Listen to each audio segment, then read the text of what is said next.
মৰিয়নিত ভয়ংকৰ পথ দুৰ্ঘটনা, এজন নিহত, কেইবাজনো আহত। মৰিয়নি থানাৰ সন্মুখত সংঘটিত হয় এক ভয়ংকৰ পথ দুৰ্ঘটনা, এজন লোকৰ মৃত্যু হোৱাৰ লগতে কেইবাগৰাকীও আহত। এই ভয়ংকৰ দৃশ্য বন্দী হ'ল CCTV কেমেৰাত।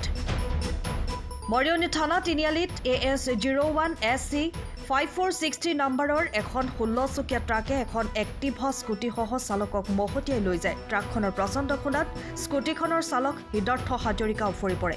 যদিও ট্ৰাকৰ চকাৰ তলত সোমাই পৰা স্কুটিখন প্ৰায় 2 কিলোমিটাৰ দূৰ চুচৰাই তীব্ৰ বেগত পলায়ন কৰে ট্ৰাকখনৰ খুন্দাত এজনী 9 বছৰীয়া এথলীট খেলুৱৈৰ লগতে তেওঁৰ পিতৃও আহত হয়। পিছত নকছাৰী খাতিচোনাৰ সমীপত ধুদৰালি ট্ৰাকখন ৰখাই চালক আৰু হেণ্ডিমেনে পলায়ন কৰে। ইফালে সংকটজনক অৱস্থাত JMCHলৈ প্ৰেৰণ কৰা স্কুটিখনৰ চালক সিদ্ধাৰ্থ হাজৰিকাৰ পথতেই মৃত্যু হয়। আৰক্ষীয়ে দুৰ্ঘটনা সংঘটিত কৰা ট্ৰাকখন জব্দ কৰে।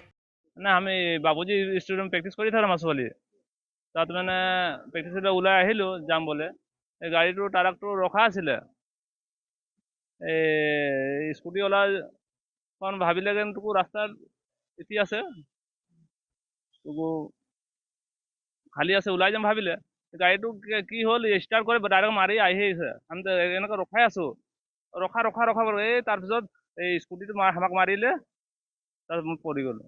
এই অলপ আগতে 16 চকীয়া গাড়ী এখনে তীব্ৰগতি আহি থকা এখন স্কুটিত মহতিয়াই কিন্তু দুৰ্ভাগ্যজনক থানাৰ সন্মুখতে ইমান দূৰকৈ অহাৰ পিছতো তেখেতে গাড়ীখন নৰখাই পলাই আহোঁতে কিছুমান ল'ৰা তাক খেদি পঠায়। তাতে ইয়াতে আহি চামতলত মানে খাটিখনত ৰখি পলাতক বুলি গম পাইছোঁ। এতিয়া মানুহজন প্ৰায় 1.5 কিলোমিটাৰ চুচৰাই আনি আমাৰ গোটেই দলং কাষত পেলাই থৈ তেখেতে পলাই আহিছে আৰু আহি খাটিচনা তিনিআলিত তেখেতে ৰখাই গাড়ীখন পলাতক অৱস্থাত বৰ্তমান আছে। বৰ্তমান মৰিয়নি আৰক্ষী আহি তেখেতৰ গাড়ীখন জব্দ কৰি নকছাৰী থানালৈ একেলগে গম নাপাই পোৱা নাই, তেখেতে পলাতক বুলি গম পাইছে।